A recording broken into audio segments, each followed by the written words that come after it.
What's up you all, welcome back to my channel. In this video I'll be talking about a stock ticker symbol HCMC. This is one of the OTC traded stocks, so it's not a Nasdaq just yet, and there are some limitations that we'll talk about.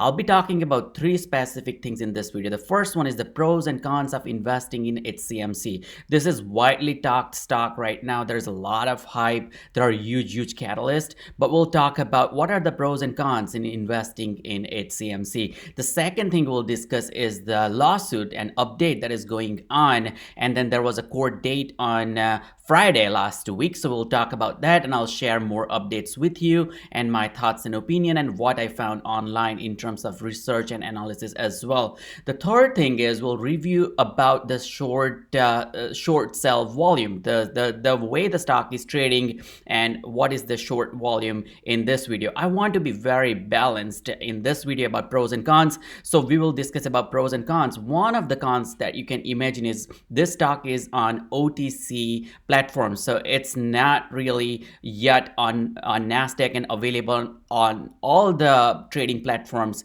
if you can think about. So that's one of the cons, that it is not widely. There are some limitations if everyone wants to trade this based on who is your brokerage, and some sort of those things. Now the another thing in terms of cons is this is a penny stock. It's a micro cap penny stock. As you can see, the stock is trading at $0.0018 level. Pretty small market cap, pretty small price, so it can go either way. So that's one of the cons.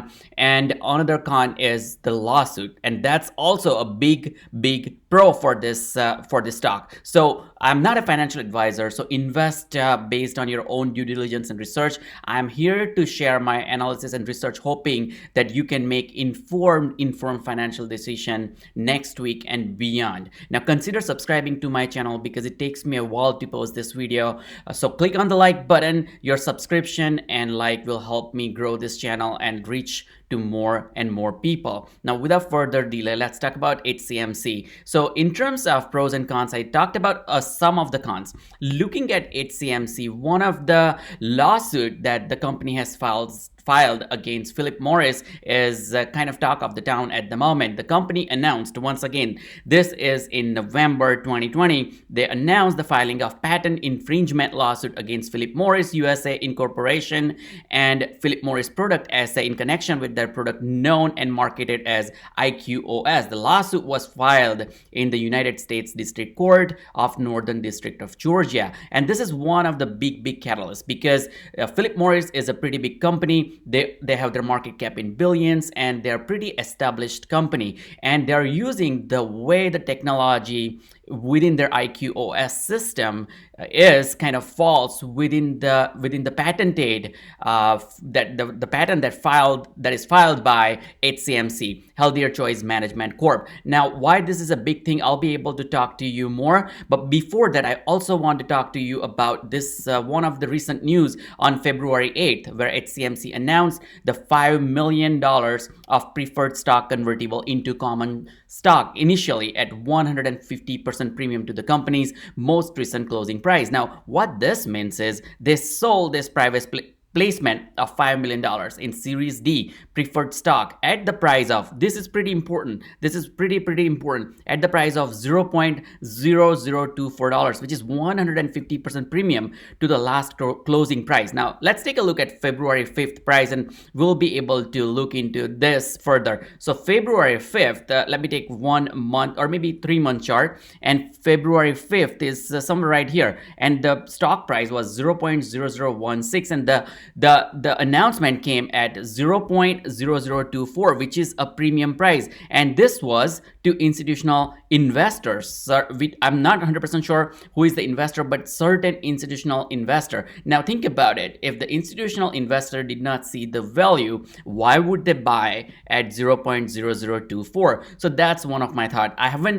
I was not able to figure out who the institutional investor is after my research, but what makes me think is it's $5 million. It's not a small price for a small company like Healthier Management, whose market cap, by the way, is 183 million. Now, looking at 183 million market price for a company that has the net positive revenue of 3.35 million. They're in Q3 2020. So if you see Q3, $3.35 million in revenue, in Q2 3.3 million, in Q1 4.04 million, and last year as well they were in the same territory in terms of the revenue, 3.5 million. What makes me think here, a challenge for the company's cost of the revenue, which is 2.33 million against the revenue of 4 million, more or less. Net income in Q1 was negative $691,000. In Q2, it was negative $800,000, and in Q3, 1.3 million negative. But the revenue is positive. For this type of revenue, I do believe the company can run up in terms of their market cap even bigger than 183 million. Now, one more thing before we go ahead, I want to also share with you this particular. So let's say if you bought this stock at 0.0018, and if you think about 10 times more in terms of the price value for the stock, the value of the stock could be 0.018, which is very close to 2 cents per share. And think about like whether it can happen or not as we discuss more in terms of HCMC. I do believe it's a lot of speculation. Once again, it's an OTC stock.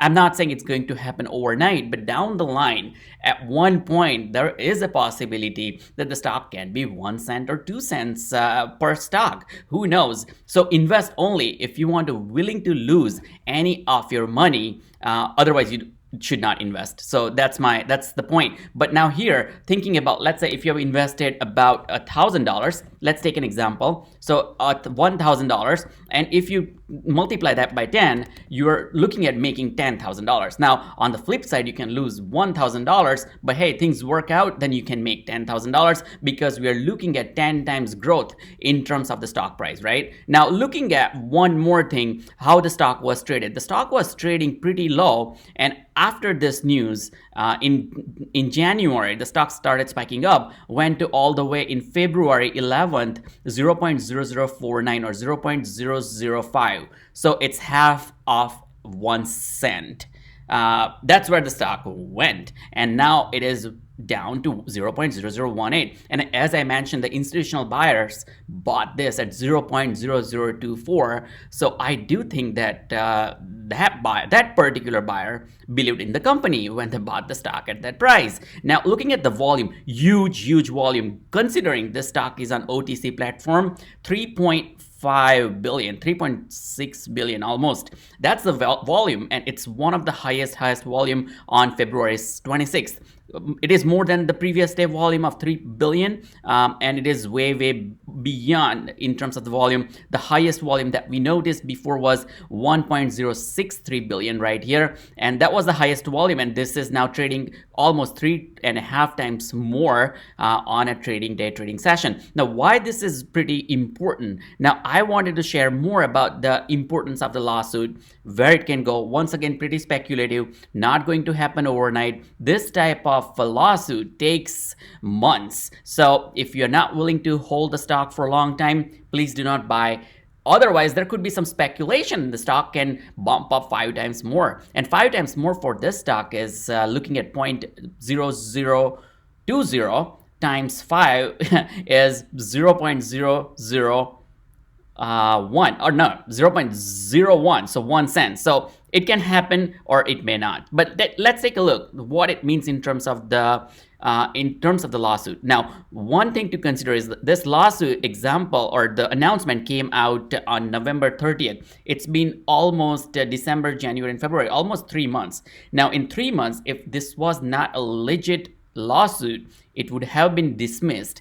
That's what I believe based on my research. It is not dismissed yet. So that makes me think that there is some merits into this lawsuit at the moment. And I did not buy when the lawsuit was discussed and announced. I just bought a few days before today. So I think there is some potential That's me talking personally, in my personal opinion. But one of the things that you want to consider is Philip Morris has not provided the counterclaim against HCMC. There was a court date on February 26th. Surely, if you thought a violation was made against the product made by Philip Morris, you would argue that they created and patented it first. But that's nothing.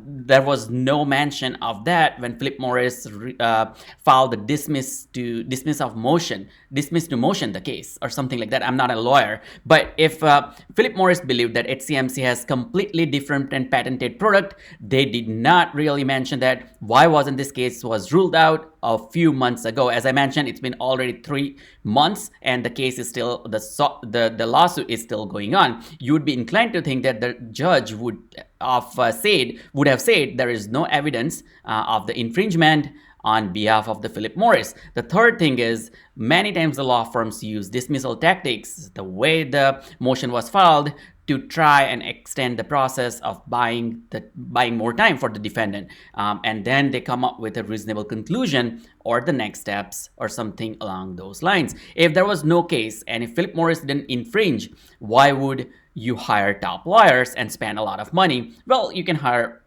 top lawyers because you want to make sure that something does not get messed up.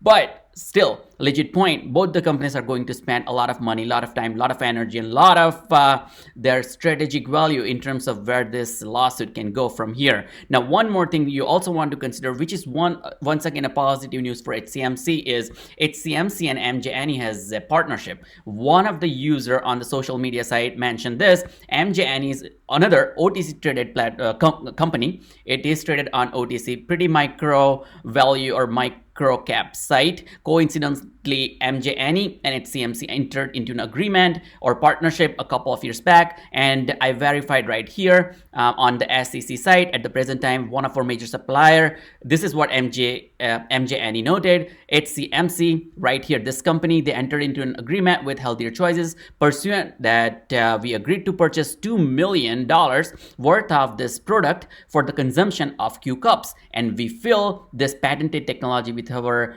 products and distribute this retailer for the consumption by the purchaser using a number of readily available vape dispensers. Healthier Choice is exclusive partner of us, and they will be supplier, one of the exclusive and biggest supplier of Q cups. This is one of the good sign because of MJNE filed the Form 8, SEC Form 8A. Now, when they file SEC Form 8A, that is required by the Securities and Exchange Commission, SEC, from the companies, they are looking to get registered their securities, maybe on NASDAQ or NYSE. It must be submitted before the security can be offered to those exchanges and publicly traded, and is also known as the registration of certain classes securities and a short form registration statement. Now, Form 8A is one of the primary forms that the company used to register security right before their listing or quoting on an exchange under the SEC Act 1934 for offering to this public. And I also verified this on the SEC site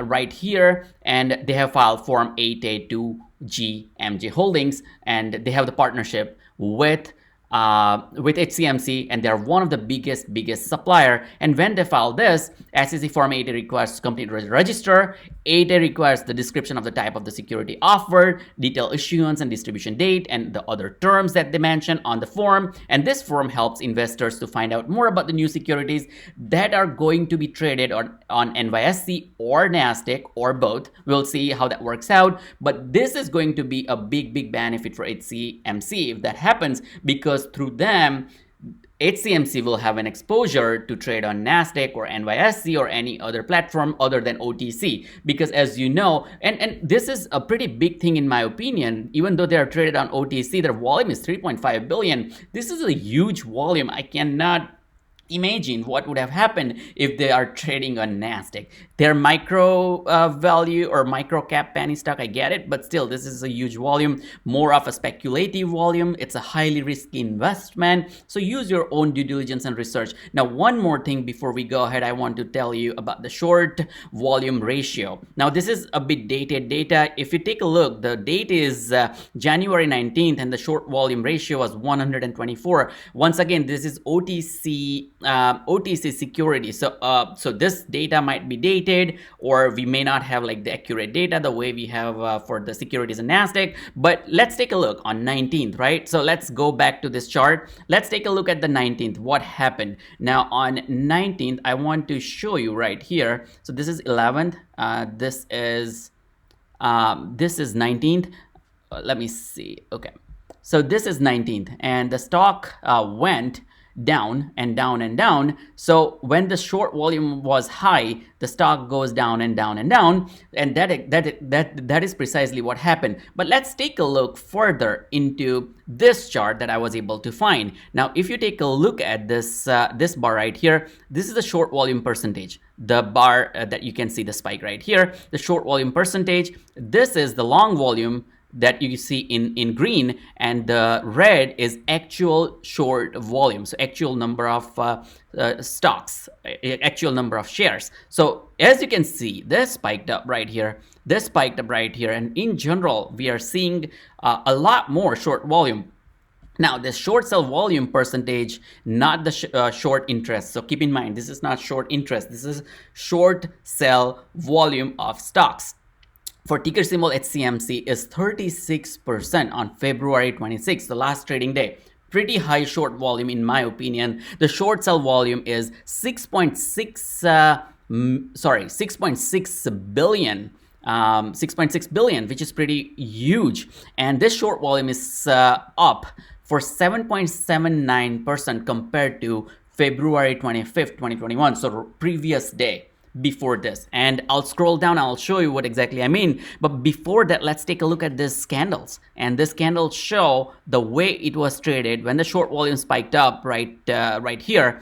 It started going down. Look, short volume, short volume, short volume, short sell, and it went down, and it went down. Now, once again, looking at, and probably there's no point, but let's take a look at the RSI.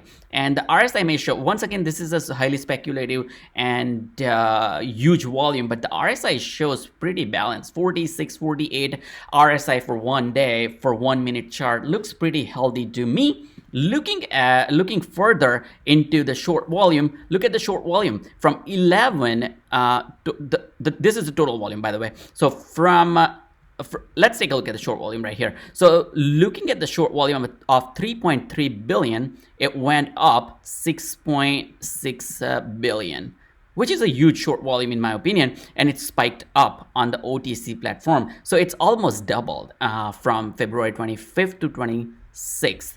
3.3 short volume, 6.6. So there's pretty high short volume, and I hope this data is correct. So take it as a grain of salt. Don't consider this as a final data or anything. But what I'm trying to get at is there's high short volume, there's high short sell volume, not short interest. There's a high short sell volume. So that's pretty huge. I think the lawsuit may not have really an update, but we'll see in a couple of weeks. Philip Morris will follow up and we'll have more information. So that's another big catalyst. Third catalyst is maybe if the lawsuit is considered as a settlement with a lump sum amount for a micro cap company, the micro cap company that has the market cap of $183 million. Their volume is pretty good, and their revenue is pretty good in my opinion. We have seen so many companies over 1 billion in revenue, over 1 billion in market cap when they have $3.35 million in revenue. Now, this is a legit company to me based on my research. They have real business, they have this real lawsuit, and the lawsuit is pending for 3 months. Makes me think that there is some merits into the lawsuit. So consider on your own. I just wanted to share what I found. I'm not a financial advisor, I'm not a lawyer, but I wanted to share my research and analysis with you all. Consider subscribing to my channel. Click on the like button because it takes me a while to research and share this information with you and post this video. Click on the notification bell so you can get notified every single time I post this kind of videos online. I'll see you in the next video, and I hope you have a great investment experience in HCMC.